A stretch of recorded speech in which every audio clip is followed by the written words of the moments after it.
bem? Mais um dia de gravação por aqui. Hoje com uma pessoa muito querida. As pessoas que eu tenho chamado para estar aqui, que eu tenho feito convite, são pessoas que eu conheço no meu círculo de amizades. Uma vez que eu tive a oportunidade de conhecer Jesus, eu fui encontrando pessoas que também passaram por essa experiência. E é com essas pessoas que eu tenho falado, porque eu tenho ouvido a história delas, o testemunho delas, e são elas que eu tenho convidado para estar aqui compartilhando o testemunho delas. Essa pessoa é uma pessoa muito querida, que eu gosto muito dela, e ela vai contar uma história incrível de como é que ela conheceu Jesus, quando que ouviu o match com Jesus. E é uma história bem legal. Então, quem está aqui hoje é minha querida amiga Marcele. Olá, Tudo bem, Marcele? tudo bem, graças a Deus. Como você está? Feliz por estar aqui com você. Eu que estou feliz por você ter aceitado estar aqui hoje. Da mesma forma que você falou que gosta tanto de mim, também eu gosto demais de você. A recíproca verdadeira. E aí eu já quero saber, você nasceu numa família evangélica, cristã, como é que foi que tudo aconteceu? Tem coisa para falar, Então viu? bora, tô aqui para ouvir. Tenho tanto para falar hoje que eu acho que você não ouviu até hoje da minha história. Olha, tem mais coisa ainda que eu não sei? Tem. Tô curiosa. Na verdade, o que acontece, né? Eu nasci numa família de pais que eram cristãos, né? Então, automaticamente, eles me criaram dentro dos conceitos cristãos. Então, aquela, né, coisa do dia a dia, de levar para a igreja, de ir aos domingos ir na igreja, de ouvir a palavra. E nesse processo eu fui conhecendo cada vez mais, né, a palavra de Deus, me envolvi com as crianças, me envolvi com os adolescentes, e até que chegou o dia que eu me batizei. Você tinha quantos anos? Eu tinha 12 anos quando eu me batizei, na igreja adventista. Certo. Então, nós éramos assim, uma família, eu, meu pai, minha mãe, nós éramos bem fervorosos, né, em relação à religião em si. Então, foi um período em que eu trabalhei demais na igreja, mesmo sendo muito nova. Então, isso que eu te perguntar, quando você fala que se envolveu com as crianças e com adolescentes, eram os ministérios infantil e de jovens. Isso. Mesmo sendo muito nova, porque aí eu fui, né, nessa pegada, 12, 13, 14 anos, e com o tempo eu acabei fazendo parte do grupo de louvor. Me chamaram para o Ministério das Crianças, para que eu pudesse dar aula para as crianças. Nesse período, como minha mãe toca violão, meio que da família essa veia meio artística, então eu também comecei a tocar, então eu tocava para as crianças. E cheguei até ao ponto de começar com 14 anos a fazer pregações. Fazia pregações. Mas isso ali no grupo do Ministério No de Jovem? culto. No culto? No culto. Que No alegria. culto de domingo, de preparar o sermão com 14 anos. Eu fui, inclusive, a pessoa mais nova a pregar no culto de domingo. Mas me chamaram, eu fiz a pregação. Então, assim, foi uma fase que era amor total com Jesus. Só que, como eu disse, eu acho que o sentido real dessa palavra, inclusive, né, do match, um match é diferente de você só ter contato. E eu só vim perceber isso quando eu realmente tive um match com Jesus. Porque até então eu tinha contato com Jesus. Apesar, e eu vejo muito isso hoje, em algumas vidas, a gente acha que tem esse relacionamento com Jesus, mas na verdade a gente tem contato. Eu acho que é como as pessoas, a gente tem contato com muitas pessoas, mas relacionamento, que é quando dá o match, não Mas é mesmo a você mesma tão coisa. ativa? Mesmo tão ativo. É o que a gente ouve sempre fala da superficialidade. Então, na verdade, o que parecia ser tão profundo estava na superfície. Eu ainda não tinha realmente tido o encontro verdadeiro com Jesus, para poder ter um relacionamento verdadeiro com Jesus. E isso é perigoso. Por que é perigoso? Porque você vai indo, porque você acha, tudo mostra que você está no caminho certo, que você está ali com Jesus, porque você está na obra. E assim, eu era tão nova e todos me falavam, nossa, que bonito, né? Tão nova, tão cedo já trabalhando desse jeito para Jesus. E quando eu me dei conta que realmente eu não estava me relacionando com Jesus. Estava bem superficial. Eu caí no erro mais antigo que eu acho que existe. Foi assim, eu falo que é o erro mais antigo, porque, como diz o meu líder de célula, mais conhecido como Fernando, foi o erro do capiroto. Eu comecei a achar que eu podia saber muito. Que a parte intelectual, sabe, o intelecto humano, ele tinha muito a me oferecer. Que eu tinha muito ainda a conhecer que eu estava deixando de lado.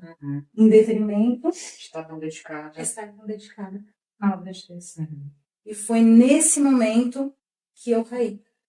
E assim, eu caí e caí feio. Foi muito feio.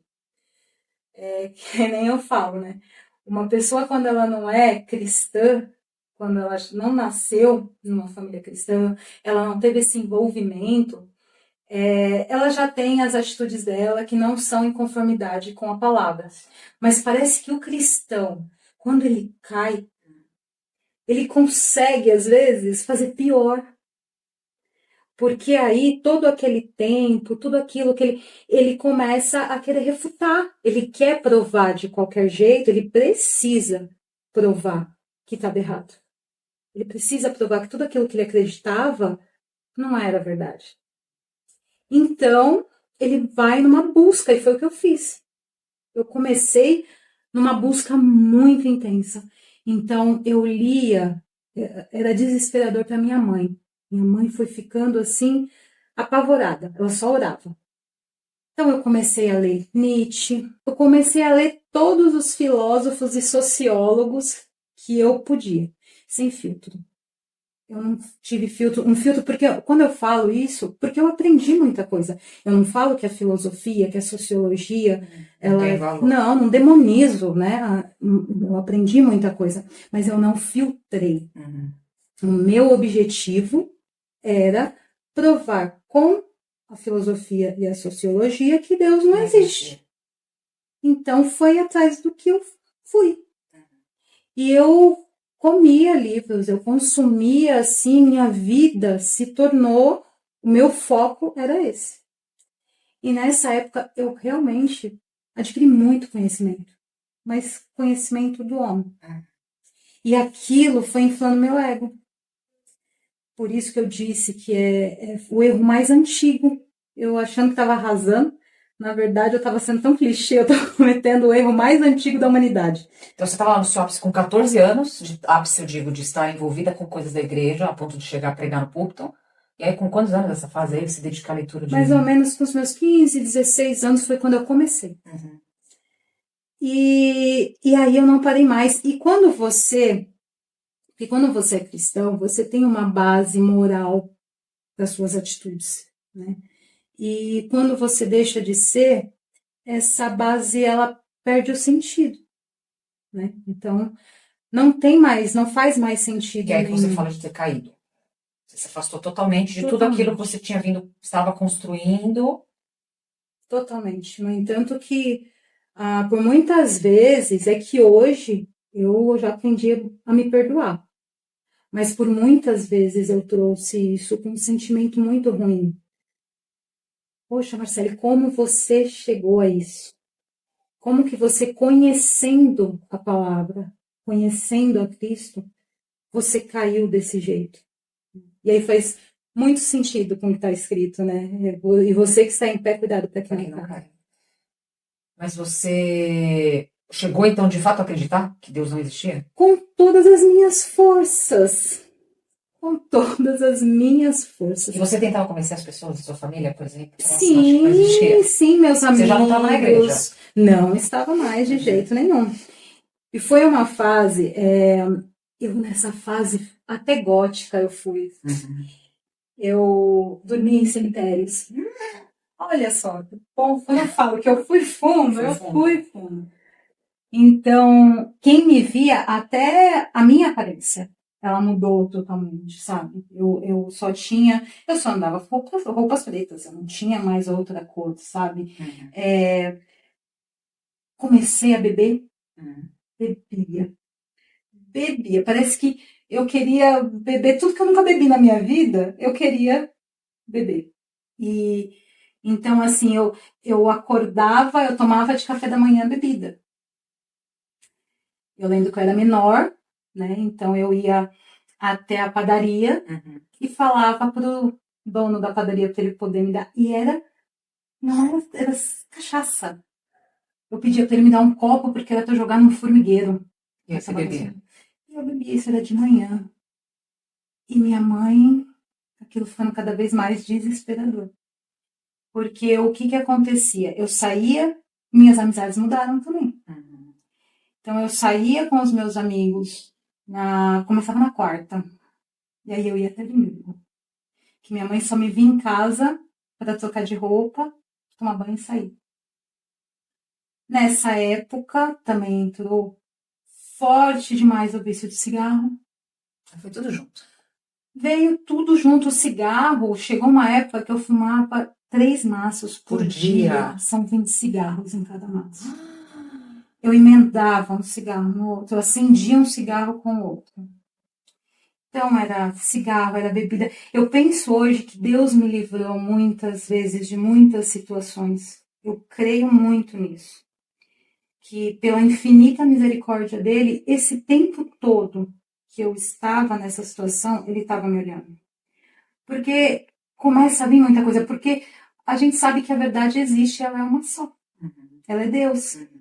E isso, essa centelha está lá dentro da gente. Então, mesmo que eu estava nessa situação, nada me preenchia.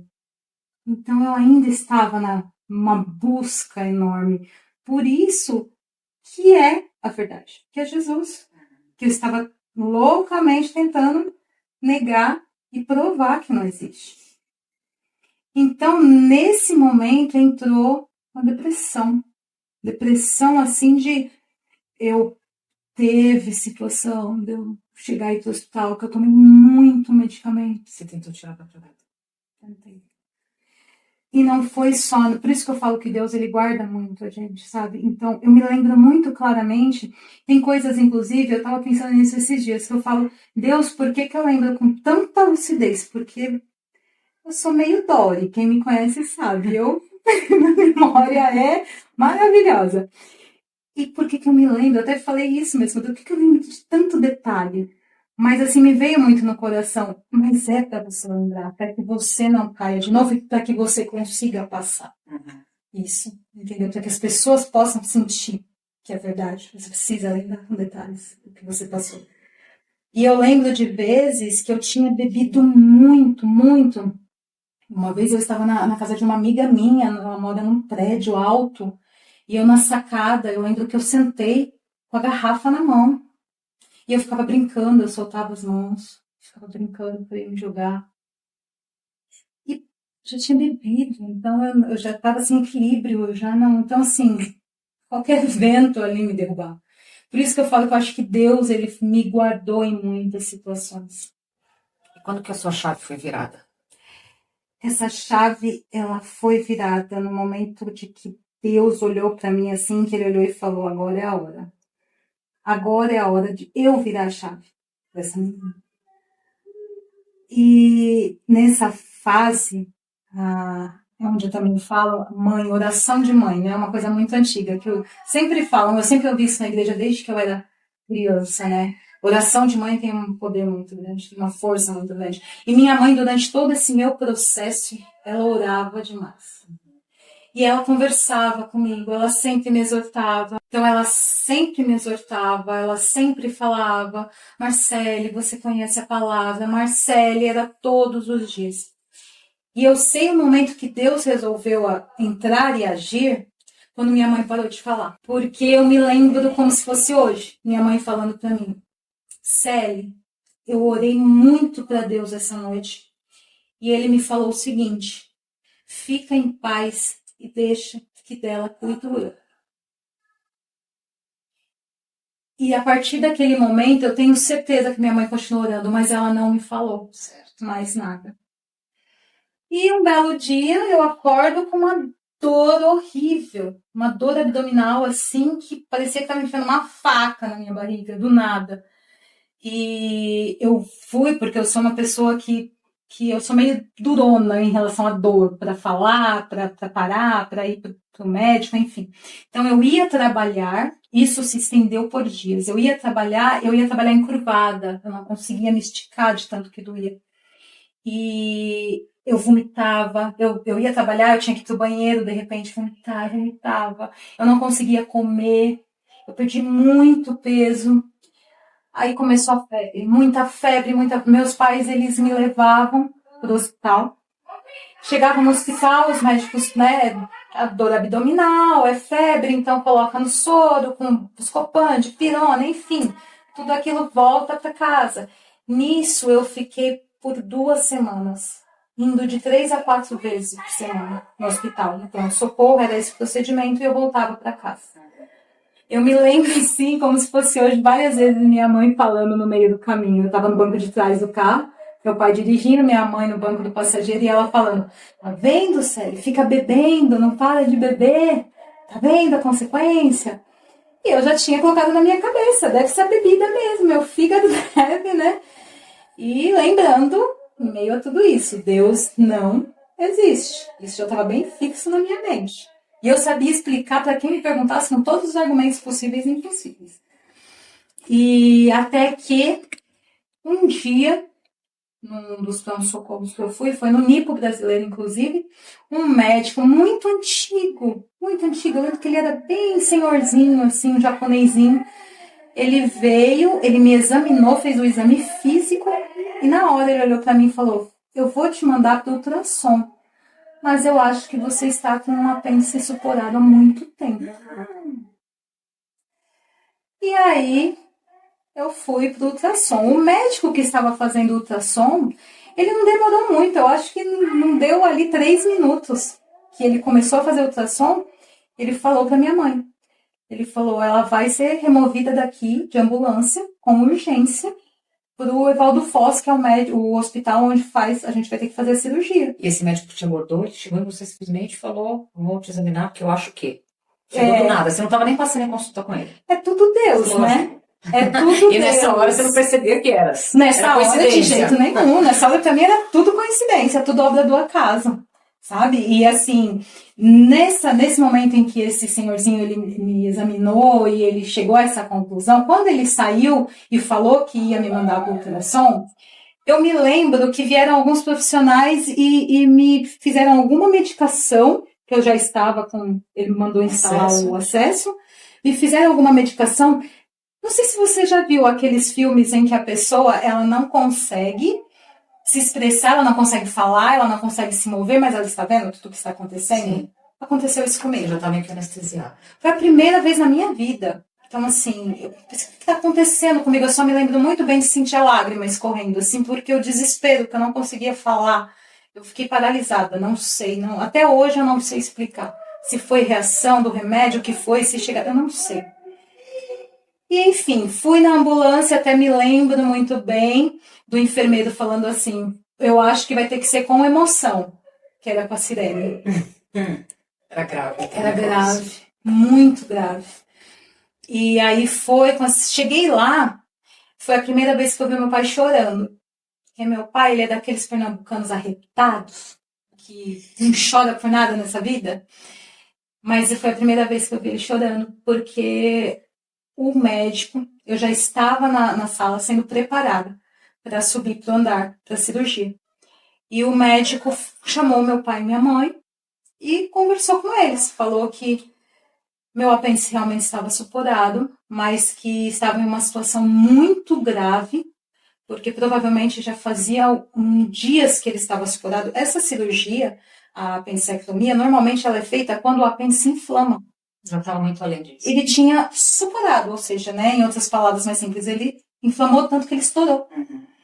Então, toda aquela secreção, ela saiu. Ela estava ali no organismo. Então, por uma sepse, uma infecção generalizada, era muito rápido.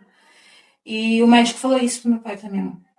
Ele falou, olha, essa cirurgia vai ser demorada porque nós vamos ter que fazer toda uma limpeza. Então, assim, e aí nós vamos ter que aguardar para ver se de repente essa infecção ela não virou uma sepse. Eu ardia de febre já, não controlava mais. E aí eu vi meu pai chorar.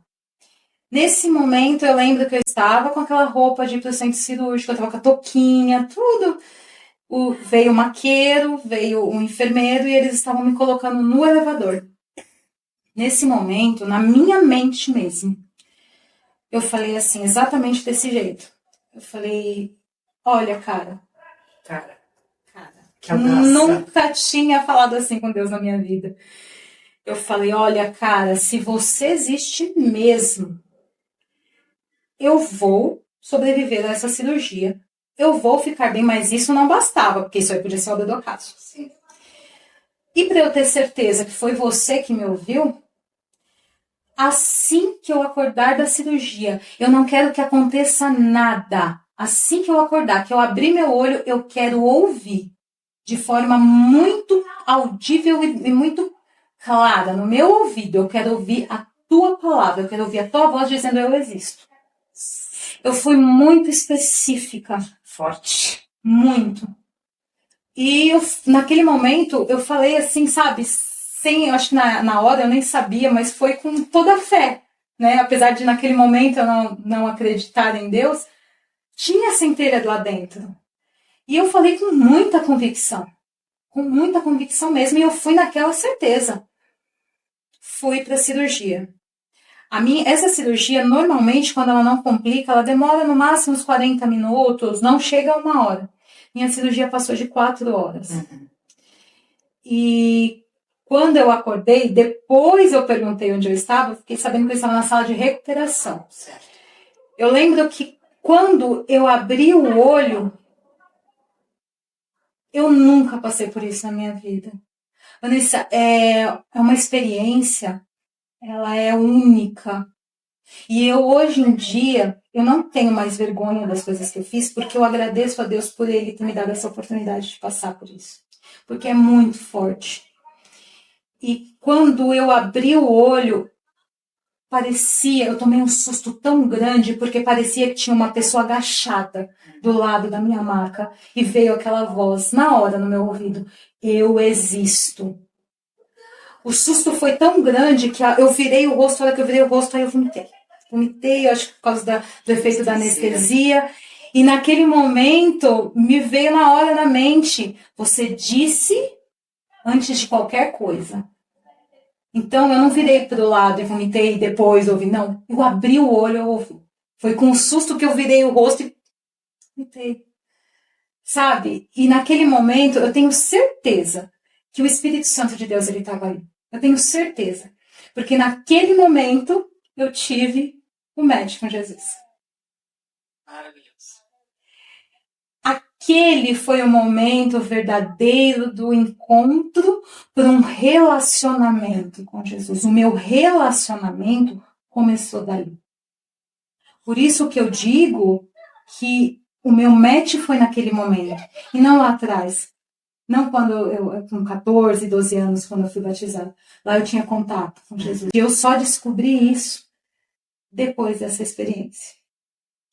E a partir daquele, é tão divino, é tão, sabe, sobrenatural, é tão de Cristo mesmo, que a partir daquele momento, eu nunca mais, e quando eu falo isso, eu tô falando de coração, eu nunca mais questionei, nunca mais passou pela minha cabeça a possibilidade da não existência de Deus. Eu fiquei muito envergonhada diante de Deus. Então, cada vez que eu ia orar a Deus, era complicado essa parte, porque me vinha no coração, me vinha na mente, sabe? Por quê? Mas por quê? Eu acho que é porque aí sim passou a ser um relacionamento. E quando o seu relacionamento é verdadeiro, você se importa com o que o outro pensa, com o que o outro acha. Então, por isso que a partir de então me incomodava tanto tudo que eu fiz, tudo que, sabe, eu pensei. Mas Deus é maravilhoso e a obra dele é perfeita. Então, ele foi me tratando. Ele não faz a obra pela metade, né? Então, ele foi me tratando e ele me curou. Ele me curou dessa culpa, porque isso era culpa. Sim. E ele me curou dessa culpa e transformou. Ele é tão maravilhoso que ele reverteu essa situação de culpa, essa situação de trevas, num testemunho, numa situação de luz que exalta mais o nome dele, que é para engrandecer o nome dele. E para trazer, porque sempre que eu me sinto triste por alguma situação, eu trago isso na memória. Deus me ama tanto, Ele cuidou tanto de mim, que mesmo quando eu tentei provar com todas as minhas forças que Ele não existia, Ele me resgatou. Você faz parte de célula, na verdade da minha célula, da célula que, não a minha célula, né? A célula que a gente tem a oportunidade de estar à frente, que Deus colocou nas nossas mãos, e a gente tem o privilégio de caminhar juntas há uns 2 anos. E em breve novas coisas vão acontecer na sua vida, em termos de célula, né? Eu posso falar porque quando isso for for pro ar, já vai ter acontecido, mas o Marcelo vai multiplicar, né? Vai como auxiliar na nova célula, e tenho certeza que vai ser uma célula assim maravilhosa, porque como é bom caminhar com pessoas que têm a mesma fé que a gente, que acreditam nesse Deus, que não negam a existência, e que ainda que, eventualmente, a gente encontre pessoas que possam vir a negar, a gente sabe que por uma questão de tempo, em algum momento, Deus vai chegar lá e falar assim, espera aí, não é bem assim. Como foi com você, né? Com certeza, ele sempre deixa as 99 e vai buscar vai atrás, perdida. Ele sempre faz isso. Exatamente. Porque o amor dele, a misericórdia dele é muito grande. Ela é bem acima de tudo que a gente conhece. Maravilhoso. E eu, assim, fico muito, mas muito grata, muito feliz, primeiramente a Deus e a você por me deixar vir aqui e contar essa experiência, porque eu acho que tudo é para exaltação do nome dele. Com certeza. A ideia é exatamente essa. Trazer pessoas comuns, eu, você, todo mundo está aqui, pessoas simples, não somos celebridades, mas para honrar aquele Deus que a gente teve a oportunidade de conhecer no momento, através de testemunhos de coisas que ele fez na nossa vida. Que ele faz e que ele vai continuar fazendo. Amém. Então, obrigada por ter aceitado o convite. Sou eu quem agradeço. Vou te chamar outras vezes para você contar mais detalhes da sua história. Pode chamar, porque tem vários. Tá bom? Obrigada por ter vindo. E é isso. Se você gostou, curte, comenta, compartilha. E semana que vem tem mais alguém sentado aqui nessa cadeira para falar um pouco mais sobre o seu médico Jesus. Tchau, tchau.